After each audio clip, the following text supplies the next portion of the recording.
Ma grand-mère, qui était épicière, était également une excellente cuisinière telle qu'on peut le concevoir à l'ancienne. Et ma grand-mère, ça remonte à loin, puisque moi j'ai déjà près de 70 ans, donc ça remonte très très loin. Et je me souviens de ces repas de famille où elle faisait tout toute seule dans sa petite cuisine et où elle se débrouillait pour nourrir les 10 ou 12 personnes de la famille proche qui étaient invitées à chaque fois avec les légumes du jardin que mon grand-père cultivait. Voilà.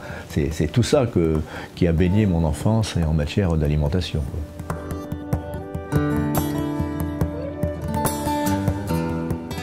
Manger. Avons-nous conscience de l'importance de cet acte quotidien? Pour être en bonne santé, faire plaisir à sa famille, retrouver les saveurs de notre enfance ou s'aventurer vers des goûts exotiques, les mangeurs ont le choix. Trop de choix? Comment être sûr de manger des produits de qualité si ce n'est en faisant confiance en ceux qui travaillent cette offre? Et du champ à l'assiette, ils sont nombreux. Producteurs et pêcheurs, artisans, industriels et transformateurs, grossistes et négociants, restaurateurs et distributeurs. Et puis il y a les chercheurs, les associations locales, les collectivités et leurs élus, les publicitaires, les producteurs d'émissions télé qui influencent bien des choses. Aujourd'hui, 30% de la production alimentaire est gaspillée, perdue ou jetée. Les ingrédients d'un simple yaourt aux fruits parcourent plus de 9000 km avant d'être consommés. En 35 ans, 2 fermes sur 3 en région de Nord-Pas-de-Calais ont disparu. Plutôt que de rechercher les coupables, certains trouvent des solutions. 3 acteurs du système ont choisi de nous en parler et de témoigner de leur changement de posture. Ils expriment leurs contraintes, mais écoutent surtout les besoins des autres. Ils changent les choses au quotidien.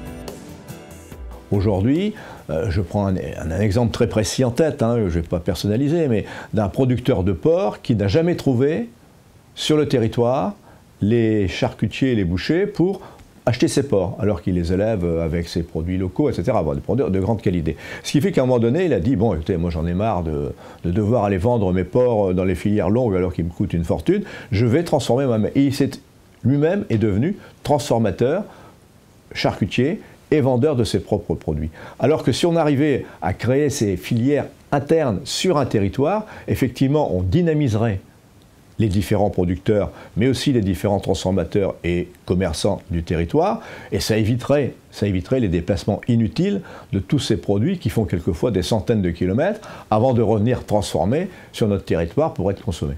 Parce qu'il faut vraiment embarquer le maximum de personnes. Et on est sur des publics extrêmement variés. Le producteur, l'agriculteur, avec ses contraintes, avec ses convictions, parce que vous savez bien qu'on a plusieurs agricultures, il y a plusieurs, je dis toujours, plusieurs religions en agriculture. Si vous épousez une seule des religions, c'est mal parti, quoi. Nous, en tant qu'élus, il faut qu'on essaie de rester respectueux de toutes ces religions. C'est les consommateurs, et là aussi, chez les consommateurs, il y a un tas de façons de consommer, qui sont variées et diverses. Et puis il y a aussi après les élus qu'il faut convaincre, qu'il faut aussi embarquer dans la même histoire, quoi. Donc pour chacun, il peut y avoir des approches qui sont différentes. Mais ce qui est essentiel au départ, c'est d'avoir le contact, de rencontrer les gens, de discuter, de négocier, de palabrer, quoi, quelquefois, de prendre du temps, de savoir perdre du temps pour écouter les gens et savoir quelle est l'ouverture qu'il faut prendre pour arriver à atteindre la cible que l'on veut, qui est le développement d'une agriculture nourrissant la population locale. Les élus locaux font bouger les lignes en préservant les ressources naturelles et en travaillant en proximité avec les producteurs, les pêcheurs et les associations locales. Ils influenceront alors le travail des transformateurs artisanaux et industriels, des commerçants de plein air, des primeurs et petits détaillants, des restaurateurs et bien d'autres encore comme la recherche ou la presse.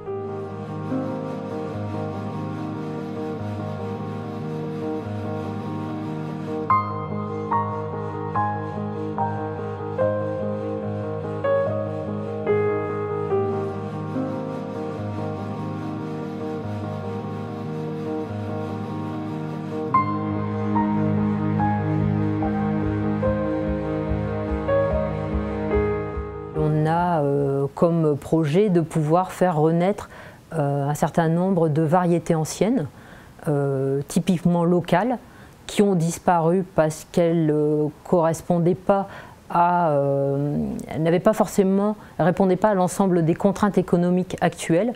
Donc on a une variété d'artichauts ici localement qui est fortement épatée. Et donc ça ne se transporte pas bien puisqu'effectivement dans un colis on n'en met pas beaucoup. Donc cette variété-là a été progressivement abandonnée pour des variétés beaucoup plus standardisées et beaucoup plus harmonisées par nombre d'artichauts au colis. Alors que voilà, le goût de cet artichaut local, il est vraiment superbe et on a cette volonté de pouvoir le remettre en commerce grâce à l'accompagnement qu'on ferait donc du producteur au grossiste puis au commerçant. Un opérateur économique peut influencer ses partenaires. Le MIN, plateforme d'achat logistique, fait bouger les lignes en travaillant en proximité avec les commerçants de plein air, les primeurs et petits détaillants, les restaurateurs. Ils influenceront alors un plus grand respect des ressources naturelles, le travail des producteurs, des pêcheurs et des artisans transformateurs.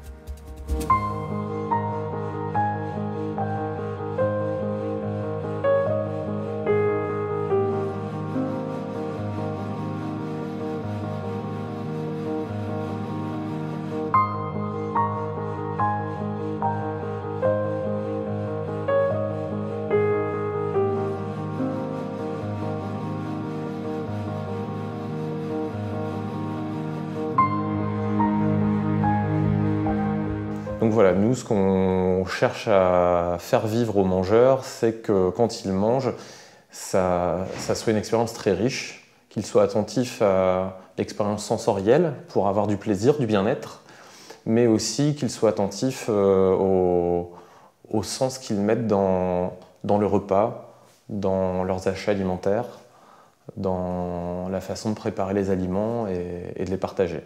Effectivement, on ne peut pas aborder tout le monde avec le même message, c'est pas possible. Et personne, aucun acteur n'a toutes ses compétences pour répondre à tout le monde. Donc l'idée c'est vraiment de construire un réseau local d'acteurs qui puissent avoir une culture commune sur ce que peut être le bien-être alimentaire et pouvoir répondre à sa façon aux problèmes de chacun. Les associations locales, en lien avec les territoires, font bouger les lignes en travaillant en proximité avec les consommateurs. Ces derniers peuvent interpeller le système alimentaire dans son ensemble. Pour l'avenir, c'est vraiment la pérennisation, moi, qui me préoccupe le plus aujourd'hui, de tout ce qu'on a mis en place pour que ça débouche véritablement, ce qu'on a fait, sur une politique alimentaire où on relocalise la production alimentaire. Parce que l'objectif, il est bien là, c'est bien une relocalisation de la production alimentaire. Et ça peut être que du très très long terme. Et donc là, il faut vraiment du temps, laisser du temps au temps et continuer à discuter, à négocier, à rencontrer les gens, aussi bien les producteurs que les consommateurs.